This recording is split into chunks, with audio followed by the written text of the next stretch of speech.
नमस्कार, ABP reporter के साथ हाजिर हूं मैं रुमाना इसार खान। वक्त फटाफट खबरों का है, लेकिन इस बीच इस वक्त की बड़ी खबर आपको दे दें। जम्मू कश्मीर के बडगाम में जहां इनकाउंटर चल रहा था, वहां से इस वक्त की बड़ी खबर यह कि दोनों आतंकवादियों को मार गिराया गया है।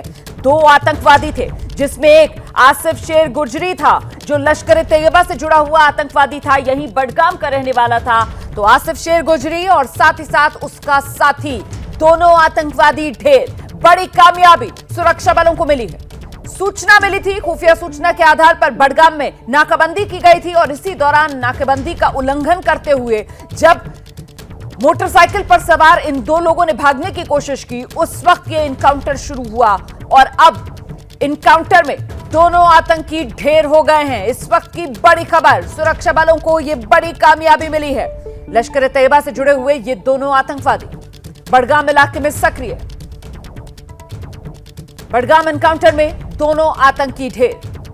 जिस वक्त भागने की कोशिश की थी इन दोनों आतंकवादियों ने, उसी वक्त ये मुठभेड़ शुरू हुई थी। एक आतंकवादी जिसके पहले ही मरने की खबर आ रही थी, दूसरा आतंकवादी भी बताया जा रहा था कि उसको गोली लगी हुई है, लेकिन एक घर में वो छिप गया है और ये एनकाउंटर चल रहा था। और अब इस वक्त की बड़ी खबर ये कि दोनों आतंकवादी ढेर हो गए हैं। बड़ी कामयाबी सुरक्षा बलों को मिली है। सीधे आपको लेकर चलते हैं, मेरे साथ मेरे सहयोगी आसिफ कुरैशी इस वक्त मौजूद हैं।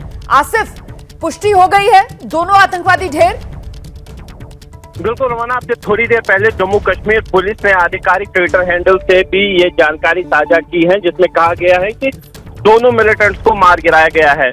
इस बात की भी अब आधिकारिक पुष्टि मिल गई है कि एक एरिया डोमिनेशन पार्टी है, यानी एक नारा लगाया गया था जिसमें स्पेसिफिक तौर पर इन्हीं दो मिलिटेंट्स के खिलाफ ऑपरेशन चलाना था। इनको रोकने की कोशिश की गई, मिलिटेंट्स ने फायरिंग कर दी, जिसमें जवाबी कार्रवाई में एक मिलिटेंट को तो घटनास्थल पर ही मार गिराया गया, जबकि दूसरा मिलिटेंट भागने में कामयाब रहा, जिसको बाद में घेरे में लेकर एनकाउंटर करके मार गिराया गया है। दोनों से हथियार और गोला बारूद भी बरामद हुए हैं। इस बात की पुष्टि जम्मू कश्मीर पुलिस ने की है और दोनों का ताल्लुक लश्कर तैयबा से भी बताया जा रहा है। हालांकि इनकी पहचान अभी आधिकारिक तौर पर जाहिर नहीं की गई है।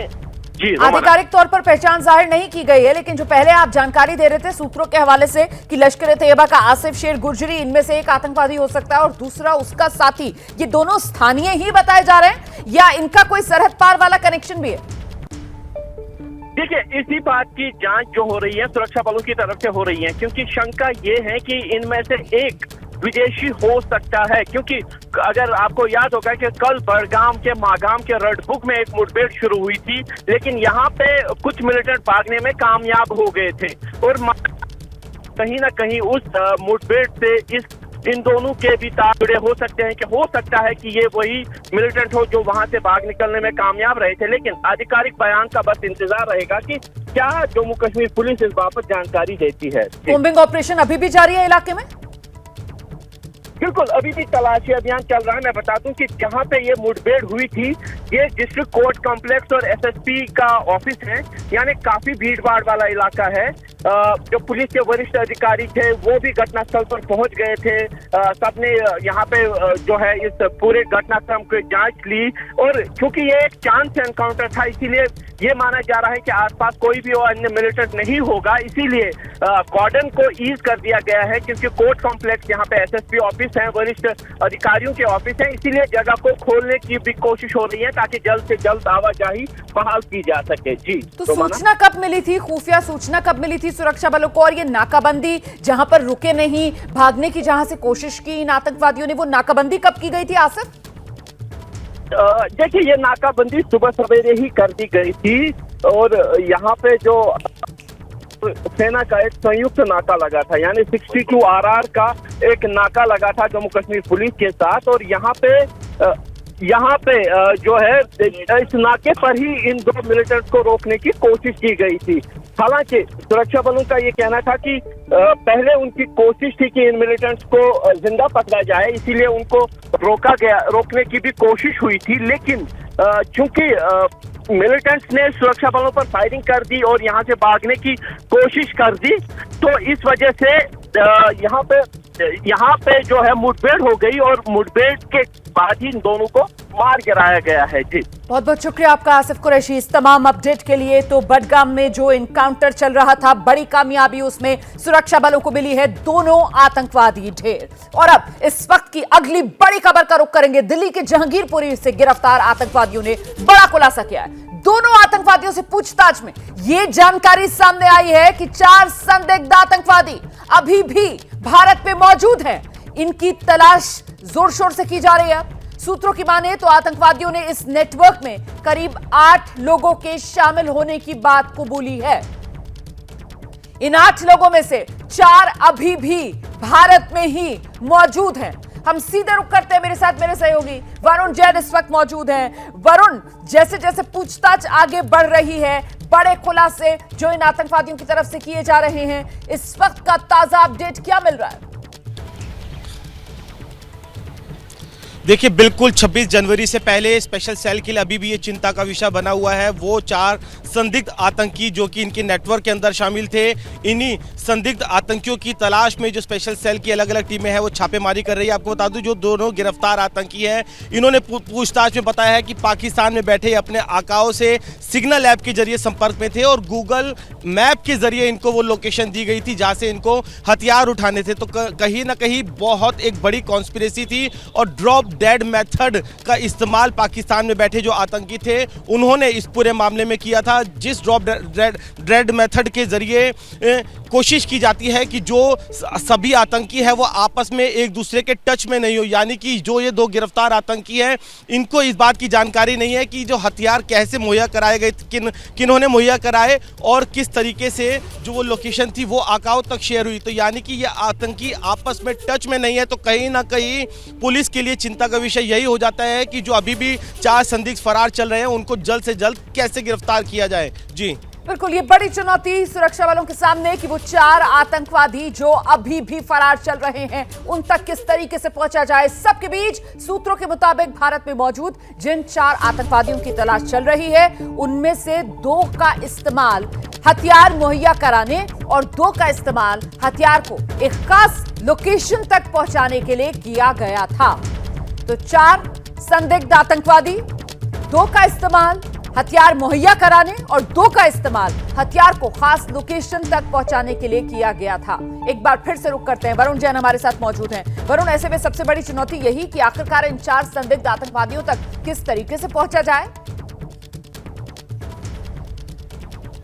देखिए, बिल्कुल जैसा मैंने बताया था कि ड्रॉप डेड मेथड का इस्तेमाल किया। सूत्र ये बताते हैं कि 2 आतंकियों ने जो हथियार थे, 3 हैंड ग्रेनेड, 2 पिस्टल और करीब 2 दर्जन कारतूस इनके पास से बरामद हुए थे। 2 संदिग्ध आतंकियों ने हथियार मुहैया कराए।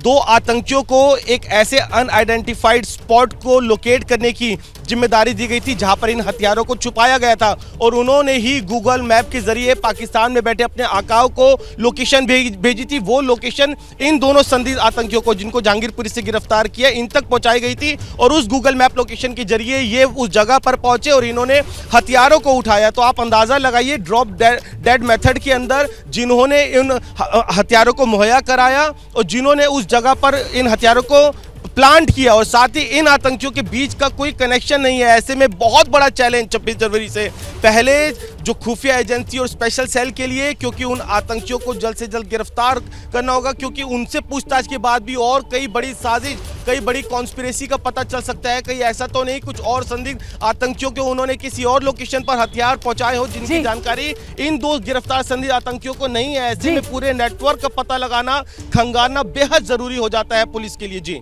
रहिए आप मेरे साथ, वरुण जैन। कुल मिलाकर दिल्ली टेरर कनेक्शन में ये एक के बाद एक बड़े खुलासे जो इस वक्त अपने चैनल एबीपी न्यूज पर आप देख रहे हैं। सूत्रों के हवाले से एक और बड़ा खुलासा, और खुलासा ये कि आतंकवादियों के घर से जो हथियार मिले थे उसकी डिलीवरी उन्हें उत्तराखंड में किसी अज्ञात लोकेशन पर की गई थी। आखिरकार उत्तराखंड की वो अज्ञात लोकेशन कौन सी थी, इसकी जांच की जा रही है। वरुण जैन, अगर उस लोकेशन तक पहुंच जाया जाएगा तो हो सकता है, बहुत मुमकिन है कि उन 4 संदिग्ध आतंकवादियों तक भी पहुंचा जाए और यकीनन इस पूरी जांच पे मोबाइल फोन तकनीक का सहारा यही सबसे अहम कड़ी साबित हो सकती है। देखिए बिल्कुल टेक्निकल सर्वेलेंस और इनसे पूछताछ के जरिए जो जिस लोकेशन का पता चला है उसको भी वेरीफाई किया जा रहा है। पुलिस को आगे उन संदिग्धों तक पहुंचना है तो इन कड़ियों को जोड़ना बहुत ज़रूरी हो जाता है। ऐसे में जो इन्वेस्टिगेशन है वो हैम्पर ना हो, इसलिए उस लोकेशन का हमसे ज़्यादा जानकारी साझा नहीं की गई है। लेकिन सूत्र बताते हैं उत्तराखंड के किसी जगह की वो लोकेशन है जहाँ से इन्होंने जाकर हथियार उठाए थे। ऐसे में अभी उस जगह को वेरीफाई किया जा रहा है और कोशिश की जा रही है आगे उन संदिग्धों का भी पता लगाया जा सके। आसपास के सीसीटीवी कैमरा और दूसरे जो टेक्निकल सर्वेलेंस है, जब पुलिस उस लोकेशन को वेरीफाई करेगी तो उनके जरिए जो कड़ियां है वो आपस जुड़ने की काफी हद तक गुंजाइश है। और ऐसे में 26 जनवरी से पहले उन संदिग्धों तक पहुंचना पुलिस के लिए बहुत महत्वपूर्ण हो जाता है। यही वजह है दिल्ली पुलिस की स्पेशल सेल की कई टीमें इस पूरे नेटवर्क को खंगालने में जुटी है और इनसे जुड़े जो संदिग्ध अभी भी भारत के अंदर मौजूद हैं उनकी तलाश में अलग अलग जगह छापेमारी चल रही है। जी रुमाना, बहुत शुक्रिया वरुण जैन। फिलहाल इस तमाम अपडेट के लिए नजर बनाए रखेगा, आगे इस खबर पर हम अपडेट लेते रहेंगे। और इस बीच एक बड़ी खबर, एक बहुत बड़ा खुलासा जो अब आपका चैनल एबीपी न्यूज आपको दिखाने जा रहा है। पाकिस्तान एयरपोर्ट पर अंडरवर्ल्ड का कंट्रोल। इस वक्त की बड़ी खबर मैं आपको बता दूं, पाकिस्तान का अंतरराष्ट्रीय हवाई अड्डा और वो पूरी तरीके से अंडरवर्ल्ड के कब्जे में, अंडरवर्ल्ड के कंट्रोल में। अंडरवर्ल्ड से जुड़े कौन कौन से लोग पाकिस्तान आ रहे हैं, कौन पाकिस्तान से जा रहा है, इसकी कोई जानकारी बाहर नहीं निकल पाती। यह खुलासा किया है अंडरवर्ल्ड डॉन छोटा शकील के रिश्तेदार सलीम फ्रूट की पत्नी ने। अंडरवर्ल्ड टेरर फंडिंग मामले की जांच कर रही एनआईए ने सलीम फ्रूट को गिरफ्तार किया था। एनआईए की टीम ने सलीम फ्रूट की पत्नी से भी पूछताछ की और उस पूछताछ के दौरान सलीम फ्रूट की पत्नी ने बताया वो कई बार पाकिस्तान गई, जहां एयरपोर्ट पर छोटा शकील के लोग उसे रिसीव करने आते थे और पासपोर्ट पर बिना ठप्पा लगाए एयरपोर्ट से बाहर लेकर जाया जाता था। सलीम फ्रूट की पत्नी के मुताबिक छोटे शकील की दूसरी बेटी की सगाई में शामिल होने के लिए 24 मार्च 2014 को वो पाकिस्तान गई थी। छोटा शकील के घर पर वो 5 से 6 दिन तक रही। कार्यक्रम खत्म होने के बाद उन्हीं लोगों ने एयरपोर्ट पर ड्रॉप किया, बिना किसी स्टैंप के फ्लाइट में बैठा दिया, यूएई का टिकट देकर वहां भेज दिया गया और वहां से वो भारत आ गए। हम सीधे रुख करते हैं, मेरे साथ मेरे सहयोगी सूरज ओझा इस वक्त मौजूद हैं। सूरज, ये तो बेहद चौंकाने वाला खुलासा है कि पाकिस्तान जा रहा है कोई भारतीय नागरिक और बिना किसी स्टैंप के पूरी तरीके से पाकिस्तान के एयरपोर्ट पर अंडरवर्ल्ड का राज, अंडरवर्ल्ड का कब्जा। ये चौंकाने वाला खुलासा। जी बिल्कुल रुमाना, देखिए ये कोई आसान बात नहीं है। अगर जब तक आपके हाथ में सरकार नहीं है तब तक आप ऐसा नहीं कर सकते। अब तक हम कहते आए हैं कि आईएसआई और पाकिस्तान के जो बड़े आका हैं वो अंडरवर्ल्ड का सपोर्ट कर रहे हैं, लेकिन अब ये एविडेंस सामने आ रहा है जिसमें सलीम फ्रूट की पत्नी खुद बयान देती नजर आ रही है एनआईए के सामने और बता रही हैं कि कैसे 2013 और 14 में 3 बार वो पाकिस्तान गई थी, जिसमें एक बार सलीम फ्रूट भी उनके साथ था। और हर बार पाकिस्तान में जब भी वो एंटर करते, पाकिस्तान एयरलाइंस से वो कराची एयरपोर्ट पे उतरते थे, जहां पे छोटा शकील के 2 लोग वहां पर आते थे रिसीव करने के लिए। बिना ठप्पा लगाए उन्हें एयरपोर्ट से बाहर निकाल लिया जाता था। तो ये आप अंदाज़ा लगा सकते हैं कि कैसे अंडरवर्ल्ड पूरी तरह से एयरपोर्ट को अपने कब्जे में रखता है और उनसे कौन मिलने आ रहा है, कौन मिलकर जा रहा है, इसका ट्रेवल रिकॉर्ड पूरी तरह से छुपा दिया जाता है। तो जाहिर सी बात है, इमिग्रेशन हमेशा देश के जो इंटेलिजेंस विभाग होता है उसके हाथ में होता है। ऐसे में आईएसआई की मदद के बिना इस तरह करना नामुमकिन है। और ये बहुत बड़ा खुलासा सामने आया है। और ये जो बड़ा खुलासा है इसमें यह भी देखना होगा कि इस दावे में कितना दम, क्योंकि ठीक है अगर पाकिस्तान का अंतरराष्ट्रीय हवाई अड्डा, पाकिस्तान के हवाई अड्डे का कंट्रोल, लेकिन यूएई से अगर कोई बाहर जा रहा है तो वहां पर भी क्या ये लोग चीजों को मैनेज कर रहे थे, कर पा रहे थे, इसको लेकर भी बड़ा सवाल पूछा जाएगा। फिलहाल हम सीधे रुख करते हैं, मेरे साथ मेरे सहयोगी जितेंद्र दीक्षित मौजूद हैं मुंबई से।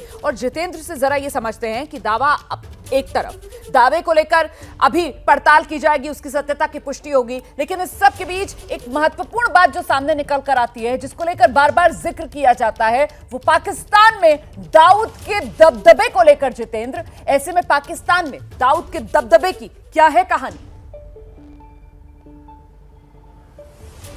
देखिए सूरज ओझा ने जो खबर दी है वो सही है और 90 के दशक से जो है ये सारा कुछ होते आया है। 90 के दशक में दाऊद इब्राहिम और पाकिस्तान की खुफिया एजेंसी आईएसआई ने साथ मिलकर काम करना शुरू किया था। आईएसआई की ओर से दाऊद को आश्वासन दिया गया था कि दाऊद के जो तमाम काले कारनामे हैं उसको प्रोटेक्शन दिया जाएगा, जो दाऊद के राइवल गिरोह हैं उनसे बचाव किया जाएगा और बदले में दाऊद इब्राहिम को आईएसआई के लिए काम करना है। आईएसआई की ओर से जो तमाम साजिशें भारत में अमल की जानी हैं वो दाऊद इब्राहिम के गिरोह के मार्फत होंगी और उसकी सबसे बड़ी मिसाल थी 12 मार्च 1993 का बमकांड। अब ये जो तरीका है कि दाऊद गिरोह के लोग या उसके परिवार के सदस्य जब पाकिस्तान पहुंचते हैं तो उनके पासपोर्ट पर ठप्पा नहीं लगता है, ये 90 के दशक से होते आया और ये सारा कुछ होता है आईएसआई के मार्फत। कैसे होता है? जब भी दाऊद इब्राहिम का कोई गैंग का सदस्य या उसके गैंग के कोई परिवार के सदस्य जो हैं वो अगर पाकिस्तान पहुंचते हैं तो दाऊद गिरोह की ओर से जो आईएसआई का नोडल अधिकारी है जो इनसे संपर्क में रहता है उसको जानकारी दी जाती है। वो तमाम पासपोर्ट नंबर दिए जाते हैं, फ्लाइट नंबर दिया जाता है और ये तमाम जानकारी हवाई अड्डे पर मौजूद इमिग्रेशन अधिकारी को दी जाती है, इमिग्रेशन डिपार्टमेंट को दी जाती है। ऐसे में जब ये यूएई के रास्ते दाऊद गिरोह के सदस्य या फिर दाऊद के परिवार के लोग जब वहाँ पर पहुँचते हैं तो फिर उनको वहां से बिना ठप्पा लगाए उनके पासपोर्ट पर निकल जाने दिया जाता है। तो इस तरह से ये पूरे मोडस ऑपरेंडी का काम होता है और यही एक बड़ी वजह है कि भारत में जो दाऊद गिरोह का कारोबार चलता है, जो तमाम लोग दाऊद के लिए काम करते हैं या उसके नाते रिश्तेदार आते जाते हैं, तो इस बात की भनक जो है खुफिया एजेंसियों को लगना मुश्किल हो जाती है क्योंकि उनके पासपोर्ट पर कोई रिकॉर्ड ही नहीं होता कि वे पाकिस्तान गए हैं। लेकिन अब इस बयान से, जो छोटा शकील के रिश्तेदार के इस बयान से ये बात ऑन रिकॉर्ड आ गई है और ये मोडस ऑपरेंडी अब हमारी जांच एजेंसियों को पता चल चुकी है। रोमाना, बिल्कुल, और यकीनन इससे अब इस पूरे मामले की तह तक जाने में और आसानी होगी। इस बीच एक और बड़ी खबर आपको बताते हैं। अंडरवर्ल्ड डॉन छोटा राजन से जुड़ी हुई ये जानकारी सामने आई है कि मुंबई में छोटा राजन के जन्मदिन के नाम पर वसूली का मामला सामने आया है। पुलिस ने छोटा राजन की तस्वीर वाली रसीद बुक भी जब्त की है। पुलिस के मुताबिक छोटा राजन के गुर्गे व्यापारियों को डरा धमकाकर उनसे अवैध वसूली कर रहे थे। देखिए, ये वो रसीद बुक है, देख रहे हैं आप, ये रसीद बुक है, इसमें छोटा राजन की तस्वीर है और इसी के जरिए वसूली का खेल खेला जा रहा था। छोटा राजन जो खुद फिलहाल दिल्ली की तिहाड़ जेल में बंद है, वसूली का ये हथकंडा तब सामने आया जब 4 दिन पहले मुंबई की कुराड़ पुलिस को यह सूचना मिली कि एक कबड्डी टूर्नामेंट में डॉन छोटा राजन के पोस्टर बैनर लगे हैं। इसके बाद मौके पर पहुंची पुलिस ने सारे पोस्टर बैनर जब्त किए। एक गैंगस्टर के फोटो इस तरीके से सार्वजनिक जगहों पर लगाने के आरोप में 6 लोगों को कुराड़ पुलिस ने गिरफ्तार किया है।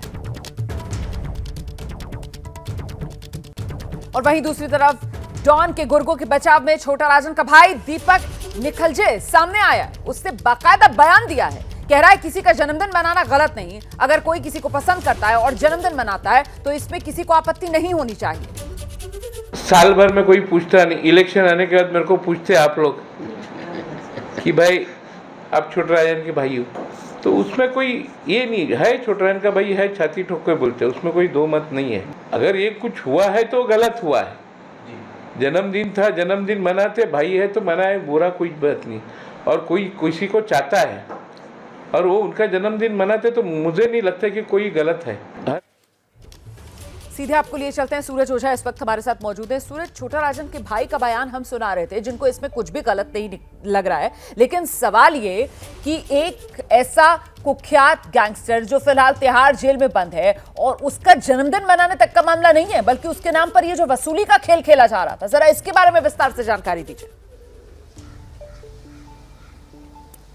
देखिए रोमाना, इसको हम कह सकते हैं कि एक माइक्रो गैंग एक्टिव हो रही थी मुंबई के कुरार इलाके में, जो कि छोटा राजन का नाम लेकर लोगों से वसूली कर रही थी।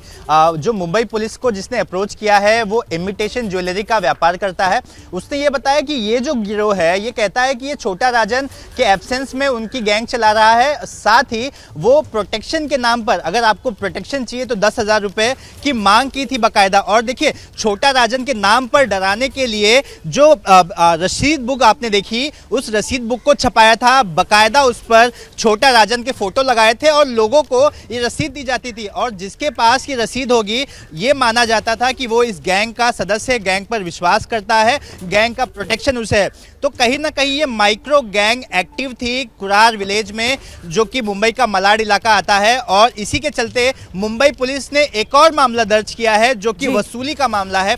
इस मामले में 6 लोगों को गिरफ्तार किया है। रोमाना, इसमें बड़ी बात यह है कि इस गिरोह में महिलाएं भी हैं, तो महिला को भी गिरफ्तार किया है। पुलिस जांच कर रही है कि आखिर इनकी जड़ कहां तक है। बिल्कुल, जड़ तक पहुंचना बहुत जरूरी। फिलहाल बहुत शुक्रिया सूरज ओझा इस तमाम जानकारी के। और अब आपको बताते हैं कि पाकिस्तान के प्रधानमंत्री शहबाज शरीफ आखिर भारत के सामने बातचीत के लिए गिड़गिड़ा क्यों रहे हैं।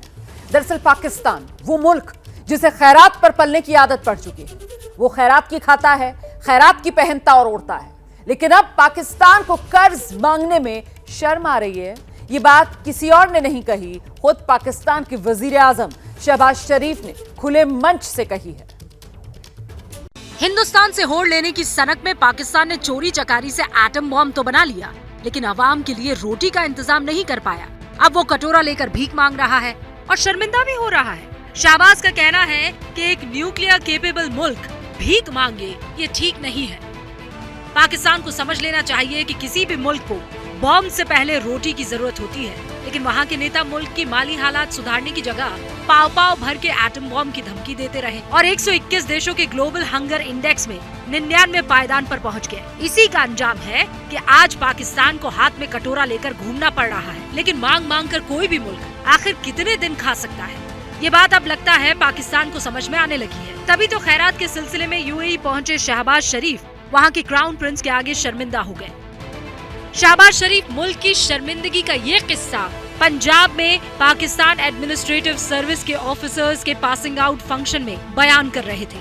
दरअसल पिछले 75 साल से पाकिस्तान के फौजी हुक्मरान और उनके पिट्ठू सियासतदान मुल्क की हड्डी हड्डी चूस चुके हैं। आज वहाँ की हुकूमत के पास आवाम से आंख मिलाने की हिम्मत नहीं है। नतीजा ये है कि पाकिस्तान भुखमरी से पैदा हालात के बीच सिविल वॉर के मुहाने पर नजर आ रहा है। देखिए, पाकिस्तान के पास एटम बम है, फौज भी है, लेकिन रोटी के लिए आटा नहीं है। आने वाले दिनों में वहां खाने पीने के सामान का खतरा और बढ़ने वाला है। आवाम भी ये बात समझ चुकी है कि अब कंगाल पाकिस्तान को कोई नहीं बचा सकता। सिर पर मंडराते नीलामी के खतरे के बीच पाकिस्तान में प्रधानमंत्री अब पीएम नरेंद्र मोदी के खूब तारीफें कर रहे हैं और वहां पाकिस्तान में प्रधानमंत्री नरेंद्र मोदी के जमकर चर्चे हो रहे हैं। इसकी वजह है पीएम मोदी का वो बयान जिसे पाकिस्तान के पूर्व रेल मंत्री आजम खान स्वाति ने ट्वीट किया है। हमने पाकिस्तान की सारी हेकड़ी निकाल दी, उसे कटोरा लेकर दुनिया भर में घूमने के लिए मैंने मजबूर कर दिया है। पीएम मोदी ने ये बयान 21 अप्रैल 2019 को बाड़मेर में दिया था, लेकिन मुल्क में बिगड़ते हालात के बीच आवाम ही कह रही है कि आज ये पाकिस्तान पर बिल्कुल फिट बैठ रहा है। यूएई से शर्मिंदा होकर लौटे शहबाज शरीफ का ये बयान आया नहीं कि पाकिस्तान में पीएम मोदी का भाषण ट्रेंड करने लगा। पाकिस्तान के लोग ट्विटर पर और दूसरे सोशल मीडिया प्लेटफॉर्म्स पर पीएम मोदी के वीडियो को ट्वीट कर रहे हैं और अपनी हुकूमत की लानत मलानत कर रहे हैं। पाकिस्तान के लोगों में ये गुस्सा बेवजह नहीं है, यहाँ रोटी के लाले पड़ रहे हैं। ऐसे में शहबाज सरकार पर लोगों का गुस्सा तो फूटना ही था। पाकिस्तानी मीडिया भी खुलकर शहबाज शरीफ सरकार की बखिया उधेड़ रहा है। अब पाकिस्तान की तकदीर तय हो चुकी है, उसे बर्बाद होना है। जो हालात है वो बता रहे हैं कि अब बर्बादी में भी ज्यादा वक्त नहीं लगने वाला। और देखिए, बीजेपी की 2 दिन की राष्ट्रीय कार्यकारिणी का आज दूसरा अंतिम दिन। इस बीच बीजेपी के नेता धर्मेंद्र प्रधान इस वक्त प्रेस कॉन्फ्रेंस कर रहे हैं, सुनते हैं। उस समय में हमने यूके को पीछे छोड़ के 5th पोजीशन पे आए। ये अपने आर्थिक नीति की एक बहुत बड़ी सफलता की स्टेटमेंट है। कोरोना की कष्ट काल में भारत की एक भी व्यक्ति भूखा ना रहे, इसके बारे में हमने दायित्व लिया। मोदी जी ने योजना बनाई, चिंता की। आज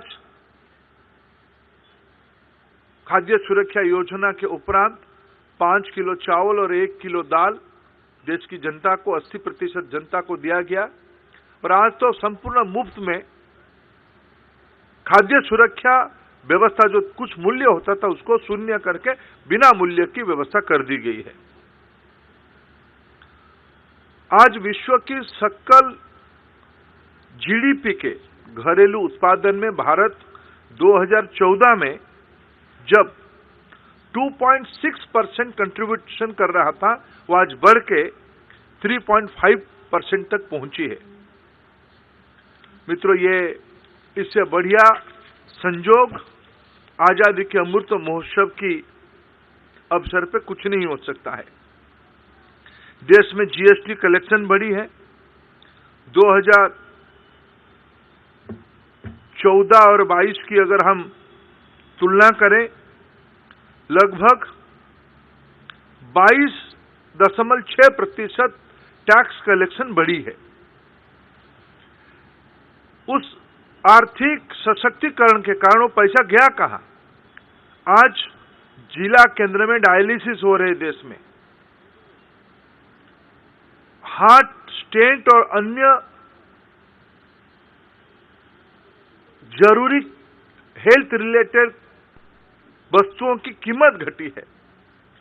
देश में 5000 से ज्यादा जन औषधि केंद्र खुले गए हैं। आज देश की 16 करोड़ छोटे उद्यमी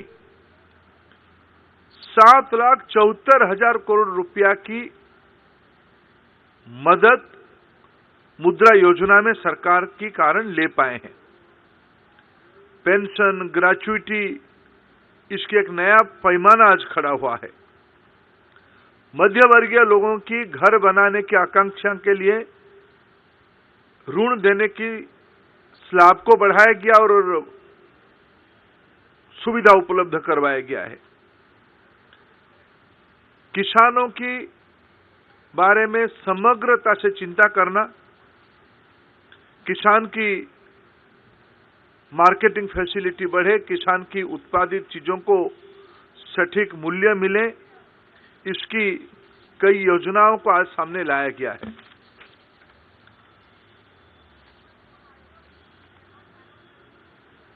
मित्रों, आज vocal for local, one district one product आज सरकार की एक प्राथमिक नीति बन चुकी है। अर्थनीति के Bharatmala, Sagarmala, dedicated freight corridor, उड़ान, भारत ब्रॉडबैंड नेटवर्क, ये सब के कारण देश की 21st सेंचुरी इंफ्रास्ट्रक्चर, रास्ते थे, बंदरगाह था, विमान अड्डा था, लेकिन आज हवाई चप्पल वाला भी हवाई जहाज में बैठे भारत के अंदर इनलैंड वाटर को बढ़ाते हुए क्रूज टूरिज्म डेवलप हो। यह सिर्फ किताबी बातें अभी नहीं रहा है, यह सब देश के अंदर जिला केंद्र, कमिश्नरेट हेडक्वार्टर में यह उसका अनुभव देश की मध्य वर्गीय नागरिक, सामान्य नागरिक लेना शुरू कर दिया है। मित्रों, कभी देश में नौजवानों की भविष्य को लेके हम सब चिंतित होते थे। रोजगार, स्वरोजगार, ये विषय चर्चा में रहती थी। बड़ी खबर आपको बता देते हैं, जम्मू कश्मीर के बडगाम से बडगाम एनकाउंटर में 2 आतंकवादियों को मार गिराया गया है। 2 ही आतंकवादी थे और दोनों आतंकवादी इस एनकाउंटर में ढेर। बड़ी कामयाबी जो सुरक्षा बलों को मिली है। ये एनकाउंटर बडगाम के एसएसपी ऑफिस के बिल्कुल नजदीक चल रहा था। ये जो दोनों आतंकवादी हैं, जानकारी सामने आई है, लश्कर तैयबा से जुड़े हुए थे। एनकाउंटर खत्म हो चुका है। आपको सीधे लेकर चलते हैं, मेरे साथ मेरे सहयोगी आसिफ कुरैशी इस वक्त मौजूद हैं। जानते हैं आसिफ कुरैशी से। आसिफ, एनकाउंटर खत्म, कॉम्बिंग ऑपरेशन भी खत्म, तलाशी अभियान भी पूरा हो चुका है? रोमाना, देखिए, इस मुठभेड़ के बारे में जो जानकारी अब सामने आई है वो ये है कि पुख्ता जानकारी के आधार पर ही बडगाम के इस इलाके में एक नाका लगाया गया था जो ठीक कोर्ट कॉम्प्लेक्स के सामने है। बडगाम से बीरवा की तरफ जाने वाली एक सूमो गाड़ी को यहां पे रुकने के लिए कहा गया। उसमें सवार लोगों की तलाशी ली गई और उसमें वो 2 मिलिटेंट भी शामिल थे जो सूमो के पिछले वाले साइड में बैठे थे और दोनों की फोटोग्राफ भी सुरक्षा बलों ने ली। जैसे ही मिलिटेंट्स को यह लगा कि उनकी पहचान हो गई है, उन्होंने फायरिंग करते हुए गाड़ी से बाहर निकलकर इस शॉपिंग कॉम्प्लेक्स में घुसने की कोशिश की, जहां पे आप लोगों को देख सकते हैं। लेकिन तब तक सुरक्षा बलों का घेरा काफी ज्यादा जो टाइट है, सुरक्षा बल भी सतर्क थे। ताबड़तोड़ कई राउंड गोलियां चलाई गई और दोनों को ही इस कॉम्प्लेक्स में घुसने से पहले ही मार गिराया गया है। आप देख सकते हैं कि इस समय भी यहाँ पे सुरक्षा कर्मी जो है लोगों को यहाँ से हटा रहे हैं। ये वो घटना स्थल है जहाँ पे इन दोनों के शव बाद में बरामद कर लिए गए थे। इनके पास से एक AK-47 से एक पिस्टल बरामद किया गया था और दोनों के बारे में जो बताया गया है कि इनका नाम शहबाज और आरिफ हैं और ये दोनों पुलवामा के रहने वाले हैं, लश्कर तैयबा से जुड़े हैं और बड़गाम से बीरवा की तरफ जा रहे थे। यानी कुल मिला के देखा जाए सटीक जानकारी के आधार पर किया गया ये ऑपरेशन था, जिसमें इन दोनों मिलिटेंट्स को चिन्हित करके पहले उनकी पहचान की गई और बाद में एनकाउंटर करके इनको मार गिराया गया। हालांकि जो पहले जानकारी मिली थी उसमें लश्करी तैयबा के बड़गाम के ही रहने वाले कमांडर आशिक शेर गुजरी का नाम आया था पहले, कि शायद उसके होने की सूचना थी। लेकिन मुठभेड़ खत्म होने के बाद अब जो पहचान जाहिर की गई है उसमें पुलवामा के रहने वाले इन दो मिलिटेंट्स की बात कही गई है। हालांकि जिस तरीके से इस ऑपरेशन को अंजाम दिया गया सटीक जानकारी के आधार पर एक क्लीन ऑपरेशन करने की कोशिश थी। हालांकि जिस जगह पे ये ऑपरेशन किया गया मौजूद है आसिफ, आप मौके पर ही मौजूद हैं जहां पर इस ऑपरेशन को अंजाम दिया गया। यहां हम देख रहे हैं कि बाकायदा ये काफी व्यस्तम इलाका बड़गाम का नजर आ रहा है, कई दुकानें यहां पर इस इलाके में और SSP ऑफिस के बिल्कुल नजदीक बताया जा रहा है। तो जरा दिखाइए कितनी दूरी पर SSP ऑफिस है, वो भी नजर आ सकता है क्या तस्वीरों में? रोमाना देखिए, अगर ये देखें तो ये जो पूरी सड़क है ये उस कॉम्प्लेक्स की तरफ जाती है जहां पे ना सिर्फ सोशल वेलफेयर का ऑफिस है, डिस्ट्रिक्ट कोर्ट कॉम्प्लेक्स है, बल्कि इससे थोड़ी दूर पर SSP ऑफिस है और पूर्व MLA जो है आगा रूहुल्ला, उनका घर भी यहीं से थोड़ी ही दूरी पर मौजूद है। बड़गाम के मेन टाउन से तकरीबन 1 किलोमीटर की दूरी पर मुश्किल से ये इलाका है, क्योंकि यहाँ पे जो काफी ज्यादा जो एडमिनिस्ट्रेटिव ऑफिसेज हैं, कोर्ट हैं, पुलिस के ऑफिसेज हैं और अन्य जो ऑफिसेज हैं वो इसी पूरे इलाके में है, इसीलिए यहाँ पे काफी ज्यादा भीड़ भाड़ होती है। अस्पताल भी जो डिस्ट्रिक्ट हॉस्पिटल है वो भी इसी रोड पर है, DC ऑफिस इसी रोड पे है, इसीलिए आवाजाही काफी ज्यादा होती है। लेकिन जिस जगह पे ये मुठभेड़ हुई है क्योंकि सुबह सवेरे थी, हालांकि भीड़ भी थी उस समय, पहले ये खबर आई थी कि कुछ सिविलियंस भी जख्मी हुए हैं, लेकिन बाद में ये स्पष्ट कर दिया सुरक्षा बलों की तरफ से कि इसमें कोई भी जो है सिविलियन हताहत नहीं हुआ है। अगर आपको दिखा सके कैमरामैन मेरा, कि आप देख सकते हैं कि यहाँ पे काफी बड़ी संख्या में जो है दुकानें भी हैं, क्योंकि ऐसी दुकानें जो लोगों को केटर करे, जो कोर्ट कॉम्प्लेक्स आते हैं, चाहे पुलिस ऑफिस आते हैं या फिर जो DC ऑफिस आते हैं, तो जो वो उस जरूरत की चीजें हैं, चाय की दुकानें हैं, होटल हैं, और यानी यहाँ पे लोगों की आवाजाही काफी ज्यादा होती है। और सुरक्षा बलों को जो जानकारी मिली थी यहीं पे नाका लगाया गया था, क्योंकि यहीं पर नाका लगाया गया और यहीं से उन आतंकवादियों ने भागने की कोशिश की, जिसके बाद ये इनकाउंटर और दोनों आतंकवादी ढेर। बहुत शुक्रिया आसिफ कुरैशी बड़गाम से, हमारे सहयोगी, जो तमाम जानकारियां आप तक पहुंचा रहे हैं। जैसे ही घड़ी का काटा दोपहर 2:30 पे आए, बबीता जी का दिल सास बहू साजिश के लिए मचल जाए। और ये है इनकी बहू, पूरे दिन ऑफिस की टेंशन हो जाए गॉन जब ये करें अपना फेवरेट शो फ्री टाइम पे ऑन। इनकी तरह आप भी देखें अपना फेवरेट शो अपने टाइम पर और डाउनलोड कीजिए ABP लाइव ऐप अपने स्मार्ट टीवी पर।